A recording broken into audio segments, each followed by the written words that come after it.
Нека ти е лесна земјата, Игор, почивај во мир.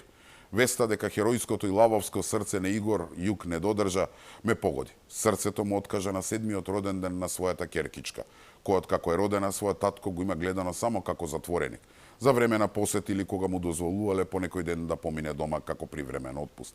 Таа барем ја имаше среќата да го запознае, за разлика од неговиот нероден син, кој никогаш нема да ја почувствува прегратката на татка си. Ужасно, невидена трагедија. Да, Игор може би замина од овој свет поради срцев удар, но тоа што повеќе од сигурно му го има скршеното лавовско срце е односот на татковината кон него. Велат, невозвратената љубов може да убие човек. Па токму тоа се случи. Игор ја љубеше својата татковина, но таа не му возврати со иста мера. Го остави да скапува цели 8 години во Зандани, затоа што на 27 април сакаше да ја одбрани својата љубов од натрапниците, од тираните кои беа фрлено мерак, се со цел да ја обесчестат, да ја уништат. Така умираат мажи. Срцето им пука и толку. Веќе не боли. Ова е невиден злостор. Може би ќе кажам државно убиство и тоа се умисла. Игор не бараше милост. Не побара амнестија, бараше правда.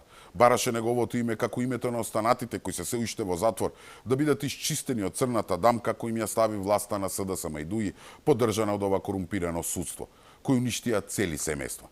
Не сакаше амнестија, затоа што амнестијата ќе значеше признание дека е терорист и дека како таков државата само му простила. Зашто побогу да му прости? Затоа што ја бранеше Македонија од тирани? Не, тој не бараше прошка и немаше зашто да ја бара. Сакаше ново судење во кое ќе се докажеше невиноста. Судење кое конечно ќе isfрлеше вистината на Виделина.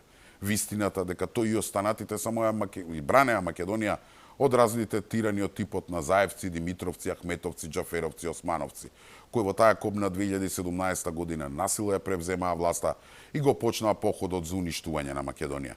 Игор е жртва на заевизмот кој го спроведува русковска и кацарска. Време е да се исправи оваа неправда.